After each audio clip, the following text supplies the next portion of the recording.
So hey everyone, welcome to back my channel Roshan star study point. एक बार फिर आप सभी का स्वागत है मेरे channel Roshan star study point में। तो जैसे कि आप सभी देख सकते हैं, लास्ट क्लास में आपने डिस्कस किया था क्लास 11 का फिजिकल एजुकेशन का जो चैप्टर नंबर 5 है। तो चैप्टर नंबर 5 का इंट्रोडक्शन हम कर चुके थे, यानी कि मैंने बता दिया था आपको इस चैप्टर में हम क्या पढ़ेंगे। और नाम से ही आपको इस चैप्टर का जो अर्थ है वो स्पष्ट हो रहा है कि शारीरिक पुष्टि, स्वास्थ्य और सुयोग्यता। बहुत ही छोटा चैप्टर है, काफ़ी इंटरेस्टिंग चैप्टर है। स्टार्टिंग के टॉपिक हम लोग कवर कर ही चुके थे। तो जिन भी स्टूडेंट ने आगे अभी तक वो लेक्चर नहीं देखा है, तो आप लोग डिस्क्रिप्शन में दिए हुए लिंक पे क्लिक करके उस वीडियो को देख सकते हैं। तभी आप लोग आगे के जो टॉपिक है उनको समझ सकेंगे। आप लोगों को अच्छे से समझाने के लिए मैंने बहुत सारे इसमें पिक्चर का यूज़ किया है, ताकि आप लोगों को साथ ही साथ कॉन्सेप्ट क्लियर हो जाए। और एक बार अगर कॉन्सेप्ट आपको क्लियर हो जाएगा तो आप लाइफ टाइम तक उसको नहीं भूलेंगे।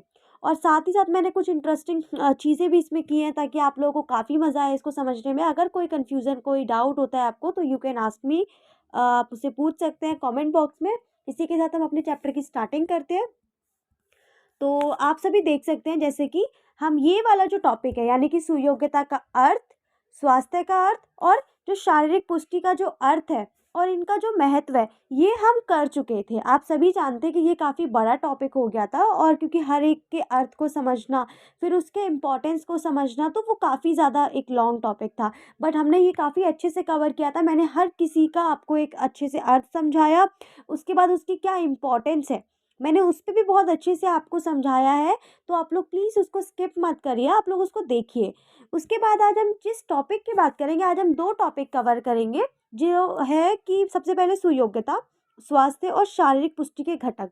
तो हम सबसे पहले सुयोग्यता के घटक जानेंगे, स्वास्थ्य के घटक जानेंगे और फिर शारीरिक पुष्टि के। देन हमारा टॉपिक होगा सुयोग्यता को बढ़ावा देने के लिए पारंपरिक और क्षेत्रीय खेल। तो सुयोग्यता का अर्थ हम सभी जो है वो समझ चुके थे, उसका इम्पोर्टेंस भी। तो उसको बढ़ावा देने के लिए, आप सभी जानते हैं कितना इम्पोर्टेंट होता है सुयोग्यता या वेलनेस।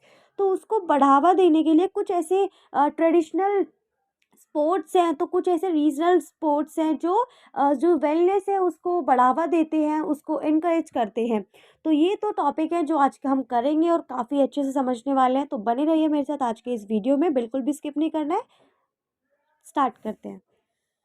तो सबसे पहले हम समझते हैं हम अपने सुयोग्यता, स्वास्थ्य और जो शारीरिक पुष्टि के घटक, ये हमारा टॉपिक है। सबसे पहले हम जानते हैं सुयोग्यता के घटकों के बारे में। घटक या फिर आप इसे आयाम भी बोल सकते हैं, यानी कि कंपोनेंट्स या फिर डायमेंशंस ऑफ वेलनेस। तो अगर हम बात करें तो इसके 4 घटक है। सबसे पहला है इस सामाजिक सुयोग्यता, यानी कि जिसको हम बोलते हैं सोशल वेलनेस। अब आपको सुयोग्यता का अर्थ तो क्लियर है, ठीक है, कि जो स्वस्थ होने की जो दशा होती है, यानी कि आप जब पूरी तरीके से स्वस्थ हैं, आपको किसी प्रकार की कोई बीमारी नहीं है, तब आप एक सुयोग्यता के जो दायरा है, जो एक मापन है, उसके अंतर्गत आएंगे। तो उसके 4 घटक है। सबसे पहले सामाजिक सुयोग्यता, जिसको इंग्लिश में हम सोशल वेलनेस कहते हैं। उसके बाद आता है आपका शारीरिक सुयोग्यता, यानी कि फिजिकल वेलनेस। फिर है इसका जो थर्ड कंपोनेंट, दैट इज भावनात्मक या फिर emotional wellness. And fourth is spiritual wellness. तो ये जो 4 घटक है वो बहुत ज़्यादा इंपॉर्टेंट माने जाते हैं सुयोग्यता की दृष्टि से, क्योंकि आप सभी जानते हैं आप आप एकदम ठीक कब रह सकते हैं, ना आपको कोई बीमारी होगी, आप बिल्कुल, आपका रहन सहन बिल्कुल ठीक होगा, आप भावनात्मक रूप से बिल्कुल ठीक है, आप स्पिरिचुअल रूप से बिल्कुल ठीक है, तभी तो आप एकदम रोगों से मुक्त रह पाएंगे। ठीक है, तो रोगों से मुक्त रहने के लिए आपको एक स्वस्थ रहने के लिए ये ज़रूरी है कि ये चारों के चारों जो घटक हैं, ये सभी के सभी क्या हों, बहुत अच्छे हों आपके। एक बार हम इन पे विस्तार से चर्चा कर लेते हैं। सबसे पहला सामाजिक सुयोग्यता, जिसको हम इंग्लिश में सोशल वेलनेस भी बोलते हैं। सामाजिक सुयोग्यता का मतलब होता है कि जो व्यक्ति है उसका समाज के अन्य लोगों के साथ कैसे संबंध है। ठीक है, यानी कि आप समझ ही रहे हैं, इसमें लगा हुआ है सामाजिक सुयोग्यता, यानी कि सोशल वेलनेस। तो सोशल वेलनेस का मतलब है कि आपका समाज के अन्य लोगों के साथ जो संपर्क है वो अच्छा होना चाहिए, उनके साथ अच्छे संबंध होने चाहिए। ठीक है, तो ये जो योग्यता होती है वो कहलाती है आपकी सामाजिक सुयोग्यता। ठीक है, तो यानी कि आपका समाज के अन्य लोगों के साथ जब संबंध अच्छा होगा, अच्छा संबंध स्थापित करने की जो योग्यता होती है वो क्या कहलाती है? सामाजिक सुयोग्यता। यानी कि आपके अंदर ये योग्यता होनी चाहिए कि आप समाज के अन्य लोगों के साथ एक अच्छा संबंध स्थापित कर सके, तभी तो आप सोशली वेलनेस कह वो कर पाएंगे ना, उसको मेंटेन कर पाएंगे। उसके बाद आता है आपका फिजिकल वेलनेस। अब फिजिकल वेलनेस का मतलब होता है कि व्यक्ति के शरीर की अच्छी आकृति। वेलनेस का मतलब आप समझ सकें, अब समझिए शारीरिक सुयोग्यता। यानी कि शारीरिक सुयोग्यता का मतलब ही यही है कि व्यक्ति की जो अच्छी, यानी कि कोई व्यक्ति, उसकी बहुत अच्छी आकृति है, वो बहुत, उसका स्वास्थ्य काफ़ी अच्छा है, शारीरिक भार बिल्कुल ठीक है और संतुलित और जो पौष्टिक भोजन लेता है, पर्याप्त नींद लेता है, आराम और नियमित रूप से वो व्यायाम करता है। तो ये सारी जिसके अंदर योग्यताएं होंगी वो क्या कहलाएगा? शारीरिक सुयोग्यता। ठीक है, यानी कि फिजिकल वेलनेस। तो जो शारीरिक रूप से बिल्कुल ठीक है, उसका जो शारीरिक भार है वो एकदम मेंटेन है, वो स्वास्थ्य है, आकृति उसकी एकदम बेस्ट है। आप होता है ना, कई बार आप किसी पर्सन को देखते हैं कई बार, और वो पर्सन इतना ज़्यादा स्मार्ट होता है, उसकी आकृति जो है वो बिल्कुल ठीक होती है, उसका स्वास्थ्य जो होता है वो एकदम परफेक्ट लगता है। और तो और जो शारीरिक भार है, कई बार देखते हैं ना आप कहीं जब वॉक करते हैं, कहीं भी आते जाते हैं, तो बहुत से ऐसे लोग आपकी लाइफ में आते हैं जो, जिनको देखते ही आपको लगता है कि बहुत ही ज़्यादा जिनकी आकृति, स्वास्थ्य, भार और काफ़ी सारी चीज़ें जो लगता है आपको कि वो समय पे रहते हैं, सारी चीज़ें अपने बहुत ही ज़्यादा पंक्चुअल हैं। तो ऐसे जो लोग हैं वो अपनी शारीरिक जो सुयोग्यता है उसको मेंटेन करके रखते हैं। अगर आप लोग भी अपनी जो शारीरिक सुयोग्यता है उसको मेंटेन करके रखेंगे तो ये जो योग्यता है वो आपके अंतर्गत सॉरी आपके अंदर ये इसका विकास हो जाएगा। ठीक है। नेक्स्ट है हमारा, जो इसके बाद जो थी भावनात्मक सुयोग्यता। अब भावनात्मक सुयोग्यता का मतलब होता है, कई बार होता है ना कि हम किसी प्रॉब्लम में कई बार तो बहुत ज़्यादा डिप्रेस हो जाते हैं, तो कई बार अगर हमें कोई खुशी मिलती है, हमारा कुछ कोई एग्ज़ाम निकल जाता है, कोई किसी चीज़ में हमें बहुत अच्छे मार्क्स मिल जाते हैं, तो हम बहुत ज़्यादा खुश हो जाते हैं। अब आप लोग देख रहे हैं कि बहुत ज़्यादा खुश होना और बहुत ज़्यादा दुखी होना, डिप्रेस होना, दोनों ही क्या है, ये असंतुलित है। तो यानी कि हमें अपने जो भाव हैं, जैसे सुख, दुख, ईर्ष्या, लोभ वगैरह, ये जो हमारे भाव होते हैं इनको कंट्रोल करना। ठीक है? इनको इनको एक तरीके से बैलेंस करके रखना, संतुलित करके रखना कि ना प्रॉब्लम आने पे हम ना ज़्यादा परेशान हो सकें और ना ज़्यादा खुशी होने पे हम बहुत ज़्यादा खुश हो सकें। क्योंकि जब हमें खुशी, या हम जब कोई बहुत अच्छा मोमेंट होता है, हम बहुत खुश हो जाते हैं, देन कोई प्रॉब्लम आती है तो हम सडनली बहुत ज़्यादा ही डिप्रेस हो जाते हैं।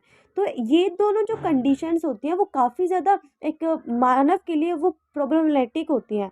तो इसीलिए आपको हर एक कंडीशन में सिमिलर रहना है। इसी को बोलते हैं भावनात्मक सुयोग्यता। भावनात्मक सुयोग्यता का मतलब वो यही है कि व्यक्ति जो है वो अपने दैनिक जीवन यापन, जो भी उसका दैनिक जीवन यापन है, मतलब डेली लाइफ जो है, उसके दौरान हर हंसी और खुशी या मौज मस्ती के साथ साथ मानसिक दबाव से रहित रहे और अपना जीवन व्यतीत करे। यानी कि वो एकदम रिलैक्स होके अपनी लाइफ को जिए, किसी प्रकार का कोई उसकी लाइफ में कोई प्रेशर, कोई टेंशन ना हो। ठीक है।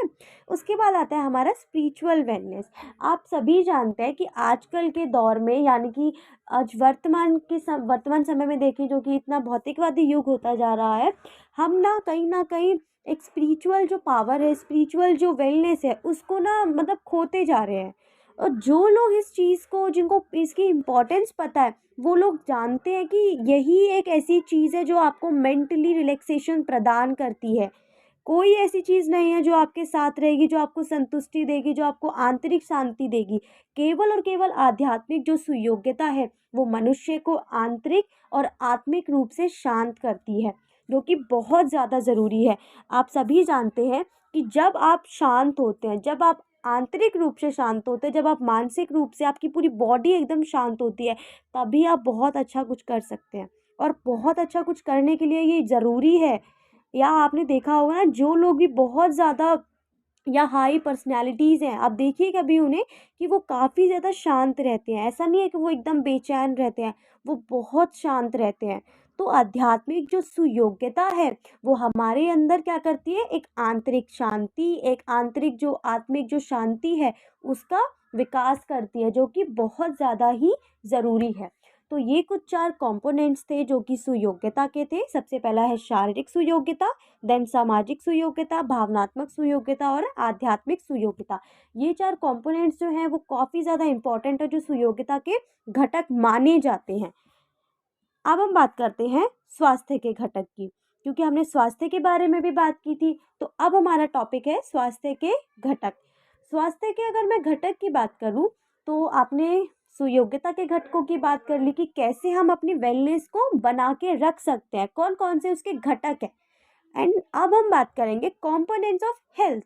ठीक है, कि आप हेल्थ को किस प्रकार से अच्छे से रख सकते हैं, आप हेल्थ को किस प्रकार से आप मेंटेन एक अच्छा स्वास्थ्य बरकरार रख सकते हैं। तो सबसे पहला है उसका शारीरिक बनावट, यानी कि बॉडी कंपोजिशन। ठीक है, तो शारीरिक जो बनावट है वो one of the most important components in health.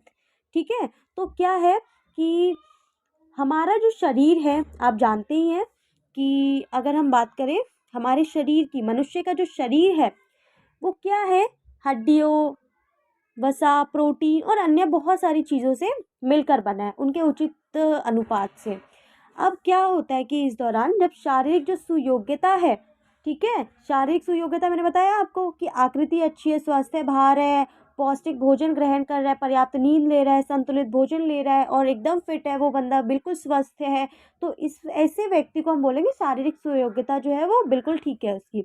तो जो शारीरिक सुयोग्यता है और जो स्वास्थ्य शारीरिक भार है उसको बनाए रखने में हमारी जो शारीरिक बनावट है वो महत्वपूर्ण योगदान देती है। यानी कि आप देखते हैं ना कि हमारी शारीरिक बनावट जैसी होगी, ठीक है, जो शारीरिक बनावट जैसी होगी उसी प्रकार का तो हमारा स्वास्थ्य होगा। कई बार आप लोगों ने देखा है ना कि कुछ लोग बहुत पतले होते हैं, ठीक है, कुछ लोग बहुत मोटे होते हैं। तो जो लोग बहुत पतले हैं उनको हो सकता है कोई बीमारी हो, जो लोग बहुत मोटे हैं, एक अगर देखा जाए ओवर फैट हैं जिनका, वो भी किसी ना किसी बीमारी से जो है वो ग्रस्त हो। तो इस प्रकार से क्या होता है, जो हमारी शारीरिक बनावट होती है, ठीक है, वो भी हमारी शारीरिक सुयोग्यता में और स्वास्थ्य जो भार होता है, शारीरिक भार, उसमें बहुत बड़ा रोल प्ले करती है। ठीक है, उसके बाद आता है हमारा हृदय श्वसन योग्यता। ठीक है, कार्डियो रेस्पिरेटरी फिटनेस। अब आप लोग जानते ही हैं कि हमारा जो हृदय श्वसन की जो सुयोग्यता है वो परिसंचरण तंत्र और श्वसन तंत्र की एक ऐसी योग्यता है जो किसी भी शारीरिक क्रिया को करने के लिए ऊर्जा जो है वो उपलब्ध कराती है। ठीक है, तो जब हमें किसी काम को करने के लिए जब हमें ऊर्जा प्राप्त होगी तभी तो हम उस काम को बहुत अच्छे से कर पाएंगे। ठीक है, तो इस सुयोग्यता को बढ़ाने के लिए हमें ऐसी क्रियाएं करनी चाहिए जो हमारे हृदय को यानी कि हार्ट को और जो हमारा ब्रीथिंग सिस्टम है उसके लिए लाभदायक हो। जैसे हमें चलना चाहिए, हमें साइकिलिंग करनी चाहिए। इन सारी क्रियाओं से क्या होगा, हमारा जो हार्ट है और जो हमारा ब्रीथिंग सिस्टम है वो काफ़ी ज़्यादा अच्छा रहेगा। फिर आता है हमारा फ्लैक्सिबिलिटी। फ्लैक्सिबिलिटी भी आप जानते हैं ना कि फ्लैक्सिबिलिटी भी जो होती है वो स्वास्थ्य में एक बहुत बड़ा रोल प्ले करती है। क्योंकि अगर देखा जाए कोई भी स्वस्थ व्यक्ति होगा, आप देखेंगे उसके शरीर में ना लचक जो होगी वो काफ़ी ज़्यादा होगी, यानी कि उसके जो जोड़ हैं उनके उनका जो विस्तार है वो काफ़ी अधिक होगा। तो व्यक्ति के शरीर के जोड़ों की गति के विस्तार को लचक कहते हैं। यानी कि आप जानते हैं कि हमारे शरीर में काफ़ी सारे जोड़ होते हैं, तो आपने देखा होगा ना काफ़ी सारी ऐसी एक्टिविटीज़ होती हैं जो आप बहुत अच्छे से कर लेते हैं। और अगर हम फ्लैक्सिबिलिटी की बात करें तो आप लोग सभी जानते हैं कि जो डांसर्स होते हैं या जो योगा जिनको बहुत अच्छे से करनी आती है वो क्या होते हैं, उनके अंतर्गत ना ये फ्लैक्सिबिलिटी जो है वो काफ़ी ज़्यादा होती है, यानी कि उनकी बॉडी के अंतर्गत। तो उनके जो जोड़ हैं, उनकी जो गति होती है वो कई मतलब बहुत लंबे बहुत टाइम तक वो विस्तार कर पाती है। और आप जानते ही हैं कि जोड़ों की गति के विस्तार को हम क्या बोलते हैं, लचक कहते हैं। और जो ये लचक होती है, आप जानते हैं कि लचक जो है वो हमें चोटों से बचाने में मदद करती है, जो कि काफ़ी ज़्यादा ज़रूरी है। अब आप लोग देखते हैं कि आपकी बॉडी में फ्लैक्सिबिलिटी होगी, ठीक है, फ्लैक्सिबिलिटी है आपकी बॉडी में, आपको किसी प्रकार की कोई चोट नहीं लग रही है, तो या आप इससे क्या समझ में आ रहा है कि यही ना कि आपका स्वास्थ्य ठीक है। कई बार क्या होता है ना कि हमें जब कोई चोट लग जाती है, कई बार बहुत बड़ी इंजरी आ जाती है, तो वो लंबे समय तक हमें उससे सफ़र करना पड़ता है। जब हमें उससे सफ़र करना पड़ता है तो कई बार होता है ना कि हमारा कोई पार्ट जो है वो डैमेज हो जाता है, कई बार पैरालाइज हो जाता है। तो इससे क्या है, ये हमारे स्वास्थ्य को प्रभावित ही तो कर रहा है। इसीलिए फ्लैक्सिबिलिटी बहुत ज़रूरी होती है, इसीलिए उसको स्वास्थ्य का एक कंपोनेंट के रूप में प्रयोग किया गया है। समझ में आ रही है बात कि स्वास्थ्य को किस प्रकार से जो फ्लैक्सिबिलिटी है वो हेल्प करती है। नेक्स्ट है हमारा मांसपेशीय सहन क्षमता यानी कि मस्क्यूलर इंडोरेंस। ठीक है, तो ये क्या होता है कि किसी भी शारीरिक क्रिया को, शारीरिक क्रिया यानी कि जो शरीर के द्वारा कोई भी हम काम करते हैं, कोई भी एक्टिविटी करते हैं, तो शारीरिक क्रिया को बिना थके करने की जो मांसपेशीय क्षमता है उसको हम कहते हैं मांसपेशीय सहन क्षमता। ठीक है, तो मांसपेशीय सहन क्षमता समझ में आ ही गया है। सहन क्षमता का मतलब होता है कि ज़्यादा से ज़्यादा समय तक किसी चीज़ को सहन करना। और मांसपेशी यानी कि हम कोई भी अपनी शारीरिक क्रिया कर रहे हैं, ठीक है, किसी भी शारीरिक क्रिया को बिना थके करना, मतलब आप कंटिन्यूसली किसी एक्सरसाइज को 1 घंटे तक कर रहे हैं। ठीक है, जब आप 1 घंटे तक उसको कर रहे हैं तो आप देख रहे हैं कि मैं थक नहीं रहा हूँ, मतलब आपको बिल्कुल भी थकान महसूस नहीं हो रही है, तो ये क्या होगी आपकी मांसपेशीय सहन क्षमता। उसके बाद आता है आपका मांसपेशीय शक्ति, मस्क्यूलर स्ट्रेंथ। अब ये क्या है, मस्क्यूलर स्ट्रेंथ का मतलब होता है कि जो मांसपेशीय शक्ति है, मांसपेशीय शक्ति की वह योग्यता जो शारीरिक क्रिया को, जो शारीरिक क्रिया है उसको करते समय बल लगाने पर प्रकट होती है। ठीक है, शारीरिक क्रिया को बल लगाते समय प्रकट होती है, यानी कि कोई भी आप काम कर रहे हैं, ठीक है, आप कोई काम कर रहे हैं, उस समय या फिर कोई आप शारीरिक क्रिया कर रहे हैं, तो उस समय क्या होगा, जो आप बल लगा रहे हैं, जो आप बल प्रकट कर रहे हैं, उस समय जो आपकी शक्ति लग रही है वो क्या कहलाएगी, आपकी मांसपेशीय शक्ति। जस्ट इमेजिन कि आप कोई एक डंबल उठा रहे हैं, ठीक है, आप डंबल उठाते समय आप देख रहे हैं ना उसमें आपका बल लग रहा है। जब आप उसको देख रहे हैं, आप उठा रहे हैं, तो उठाते समय जो आपका बल लग रहा है उसको ही आप बोलेंगे मांसपेशीय शक्ति। ठीक है, तो ये कुछ कंपोनेंट्स हो गए स्वास्थ्य के, जिसमें शरीर रचना, हृदय श्वसन, लचक, मांसपेशीय सहन क्षमता और मांसपेशीय शक्ति, ये सभी के सभी जो कंपोनेंट्स हैं वो किसके हैं, स्वास्थ्य के। ठीक है, अब हम बात करते हैं शारीरिक पुष्टि के घटक। शारीरिक पुष्टि के भी अब कुछ घटक हैं जिसके माध्यम से हम अपनी शारीरिक पुष्टि को यानी कि फिजिकल फिटनेस को मेंटेन करके रख सकते हैं। तो सबसे पहला है इसमें स्ट्रेंथ, उसके बाद है गति जिसको आप स्पीड बोलते हैं, फिर है सहन क्षमता एंड्योरेंस एंड फ्लेक्सिबिलिटी और कोऑर्डिनेटिव। तो ये क्या है, ये सभी के सभी शारीरिक पुष्टि के घटक हैं। ठीक है, तो सबसे पहले हम बात करते हैं शक्ति की। अब शक्ति आप लोग जानते ही हैं कि किसी भी प्रतिरोध का सामना करने की जो मांसपेशीय जो योग्यता होती है उसे हम शक्ति कहते हैं। ठीक है, यानी कि किसी भी प्रतिरोध का सामना करने की जो आपकी मांसपेशियों की जो योग्यता है उसको आप शक्ति कहते हैं। और संपूर्ण जो शरीर होता है या फिर किसी एक अंग के द्वारा बल लगाने की क्षमता को क्या कहते हैं, शक्ति कहते हैं। अब आप लोग देख रहे हैं कई बार होता है ना, कई बार आपको कोई मतलब बहुत सारे ऐसे काम होते हैं जो इसमें आपका केवल और केवल एक अंग जो होता है या फिर संपूर्ण शरीर जो है पूरा बल लगाता है। ठीक है, तो क्या होता है इस दौरान, जब आपका पूरा शरीर यानी कि संपूर्ण शरीर या फिर कोई एक अंग के द्वारा जब बल लगाया जाता है और बल लगाने की जो क्षमता होती है यानी कि जो वो बल लगा रहा है वो जो क्षमता है उसको हम शक्ति कहते हैं। इसमें आप लोग देख सकते हैं शक्ति जो है वो 2 प्रकार की होती है, एक होती है गतिशील शक्ति जिसको आप आइसोटोनिक भी बोलते हैं एंड दूसरी होती है स्थिर शक्ति जिसको आप आइसोमेट्रिक भी कहते हैं। अब तुम लोग देख रहे हो इस फिगर में ही, आप लोग देखिए कि ये जो एक हाथ जो डंबल उठा रहा है, आप लोग देख रहे हैं ना, ये हाथ की जो शक्ति है, हाथ बल लगा रहा है, मतलब जो एक अंग है, हमने डेफिनेशन में पढ़ा था कि किसी एक अंग के द्वारा बल लगाने की क्षमता को, तो इसमें जो हाथ है वो आपका एक अंग हो गया है। ठीक है, तो हाथ के द्वारा क्या हो रहा है, जो बल लगाया जा रहा है, जो बल लगा रहा है, आप लोग देख रहे हैं ना, जो बल लगाने की जो क्षमता है उसको बोलते हैं शक्ति। तो इसमें आप देख रहे हैं, आप बल लगाएंगे तभी तो आप डंबल को उठा पा रहे हैं, अन्यथा तो नहीं उठा पाएंगे जब आप बल ही नहीं लगाएंगे। तो याद रखना है आपको कि संपूर्ण शरीर या फिर किसी एक अंग के द्वारा जब हम बल लगाते हैं और उस बल लगाने की जो क्षमता होती है उसको हम स्ट्रेंथ कहते हैं। अब मैंने आपको बताया कि स्ट्रेंथ भी 2 टाइप का होता है, dynamic strength and static strength. तो ये आपको कई बार 1 मार्क्स के क्वेश्चन में पूछ लिया जाता है और ये पूछा भी गया है, यहाँ से इफेक्ट वाला क्वेश्चन बनता है, सो प्लीज़ बी केयरफुल। तो शक्ति के 2 प्रकार है। सबसे पहले मैंने बताया आपको डायनेमिक स्ट्रेंथ जिसको हम बोलते हैं गतिशील शक्ति। गतिशील शक्ति को ना एक्चुअली आइसोटोनिक भी बोला जाता है। आपके पेपर में क्वेश्चन 1 मार्क्स का बनता है कि आइसोटोनिक नाम दे देंगे या गतिशील नाम दे देंगे, उसका दूसरा नाम आपसे पूछ लेंगे। तो आपको ये ध्यान से पढ़ना है, इसमें बिल्कुल भी स्किप नहीं करना है कुछ। तो क्या है कि गतिशील शक्ति, अब गतिशील से समझ में आ रहा है आपको, यानी कि डायनामिक स्ट्रेंथ, जिसमें जो हाथ है, जो चीज़ है, वो एक स्थान पे स्थिर नहीं है, जो गति कर रही है। इसमें अगर आप लोग देखोगे तो ये जो हाथ है वो यहाँ तक तो एक स्ट्रेन सेम है, लेकिन इधर आके कहीं वो ऊपर जा रहा है, नीचे जा रहा है, ऊपर नीचे, ऊपर नीचे, ऊपर नीचे, ठीक है। इस प्रकार से अपने हाथ को वो क्या कर रहा है, मूव कर रहा है, एक ऊपर नीचे इस तरीके से। तो जब ये कर रहा है, इससे क्या हो रहा है, गति हो रही है, इसीलिए इसको नाम दे दिया गया है गतिशील शक्ति। अब गतिशील शक्ति की एक बार डेफिनेशन भी देख लेते हैं कि गतिशील शक्ति शरीर के विभिन्न जो गति होती है, शरीर की विभिन्न जो गतियां हैं उनके लिए उत्तरदायी होती है। इसे हम आइसोटोनिक भी कहते हैं। और इसके अलावा क्या है कि किसी भी शारीरिक क्रिया जैसे कि पुशअप्स को करने में गतिशील शक्ति का प्रयोग होता है। यानी कि आप सिर्फ पुशअप्स को ही नहीं, आप लोग माइंड में या फिर कमेंट बॉक्स में मुझे बताइए कि कितनी ऐसी कौन कौन सी क्रियाएं हैं, कौन कौन सी ऐसे वर्कआउट्स हैं जिनको करते समय गतिशील ऊर्जा का प्रयोग होता है, सॉरी गतिशील शक्ति का प्रयोग होता है।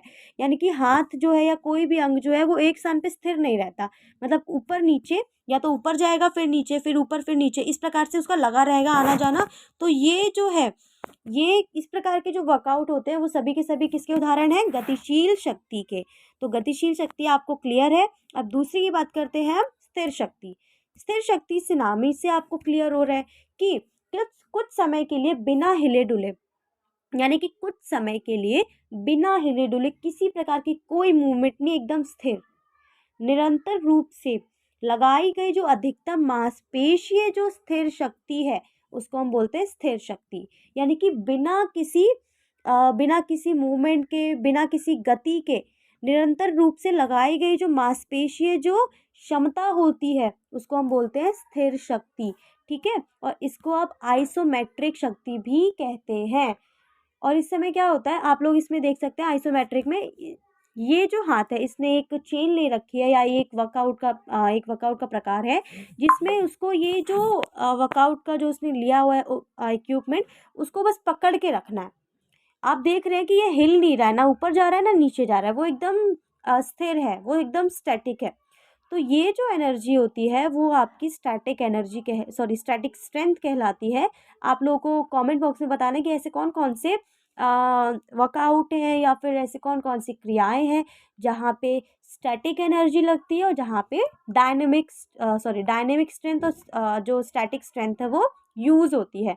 तो आप लोग देख सकते हैं बहुत सारे ऐसे, एक्चुअली यही नहीं है, आप लोग अगर देखेंगे तो भारोत्तोलन प्रतियोगिता है, कई बार आपने देखा है ना कि जो वो होते हैं उनको जो वेट है ना वो एक स्थान पे ऐसे रोक के रखना पड़ता है एक टाइम पीरियड के लिए, ठीक है। तो भारोत्तोलन जो है वो काफ़ी अच्छा एग्जाम्पल है इसका। तो काफ़ी सारे ऐसे एग्जाम्पल्स हैं जो आप मुझे कमेंट बॉक्स में बताएंगे ताकि मुझे पता रहे कि आप लोगों को कॉन्सेप्ट जो है वो क्लियर हो चुका है। फिर अब हम बात करते हैं गति की।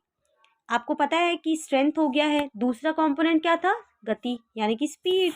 गति का मतलब होता है कि कम से कम समय में अधिक से अधिक दूरी तय करने की जो क्षमता होती है उसको हम गति कहते हैं, ठीक है, यानी कि स्पीड। तो कम से कम समय में क्या करना है आपको, अधिक से अधिक दूरी तय करनी है, और ये जो क्षमता होगी वो क्या कहलाएगी, आपकी गति। आप देख सकते हैं कि ये यहाँ से स्टार्ट हुआ है, मान लीजिए इसको यहाँ से स्टार्ट हो गए यहाँ पे, मतलब जितनी अधिक क्षमता से, जितनी अधिक स्पीड से ये कर सकता है, ये जाना है और इसको वापस आना है। तो कम से कम समय लेना है इसको और अधिक से अधिक दूरी तय करनी है। तो कम से कम समय में अधिक से अधिक दूरी तय करने की जो क्षमता होती है उसको हम गति कहते हैं। उसके बाद आता है हमारा सहन क्षमता, जिसको हम एंड्योरेंस भी कहते हैं। अब सहन क्षमता का मतलब आप सभी जानते हैं कि किसी भी चीज़ को अगर हम सामान्य भाषा में बात करें तो सहन क्षमता का मतलब होता है कि किसी भी काम को अगर हम कर रहे हैं, किसी भी फिजिकल एक्टिविटी को कर रहे हैं तो उसको कुछ समय तक जारी रखना, ठीक है। कुछ समय तक जारी रखने की जो मांसपेशीय जो योग्यता है उसको बोलते हैं सहन क्षमता। कई बार आपको बोला जाता है ना, कई बार कोई आपको बहुत ज़्यादा परेशान करता है तो बोलते हैं कि नहीं नहीं सहन करो, आप सहन करो। क्यों, सहन का मतलब क्या है कि आप लोगों को उसको जितना ज़्यादा मतलब आप जितना ज़्यादा आप इंटरनली उसको सहन कर सकते हैं, उतना ज़्यादा आपको सहन करना है, ठीक है? तो इसी प्रकार से होता है मांसपेशियों के संदर्भ में, फिज़िकल जो बॉडी है उसके संदर्भ में, कि किसी भी काम को कर रहे हैं आप, किसी भी चाहे डंबल को उठा रहे हैं, चाहे आप रनिंग कर रहे हैं, चाहे कोई भारी बॉक्स उठा रहे हैं, चाहे कोई भी चीज़ आप उठा रहे हैं, उसको एक लंबे समय तक जारी रखना, उसको लंबे समय तक पकड़ के रखना, फिर आपको पता रहेगा कि आपकी मांसपेशियों योग्यता कितनी है। और मांसपेशीय योग्यता को ही क्या बोलेंगे फिर? सहन क्षमता। तो किसी भी शारीरिक क्रिया को करते समय लंबे समय तक जारी रखने की जो योग्यता होती है, जो मांसपेशीय योग्यता होती है, उसे हम सहन क्षमता कहते हैं।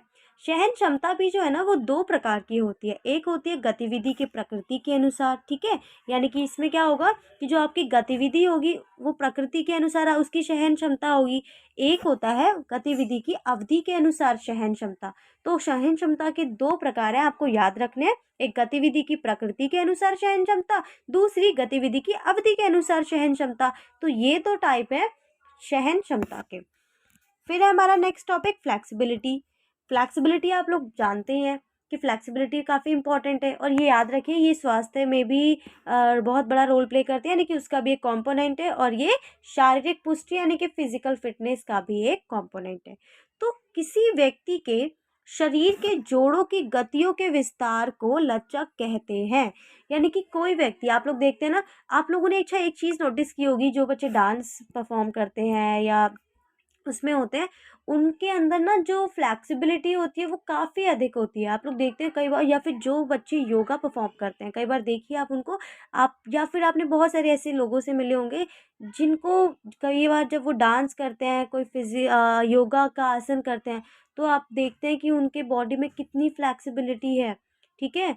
तो उनकी फ्लेक्सिबिलिटी किसके कारण है? यानी कि उनके जोड़ों की जो गति है, उसके विस्तार को हम लचक कहते हैं। यानी कि उनके बॉडी में इतनी फ्लेक्सिबिलिटी है कि वो बहुत अच्छे से मूव कर पा रहे हैं, वो इस तरीके से मूव कर पा रहे हैं, ऐसा लग रहा है कि उनके बॉडी में एक्चुअली बोन्स हैं ही नहीं। समझ में आ रही है बात आपको?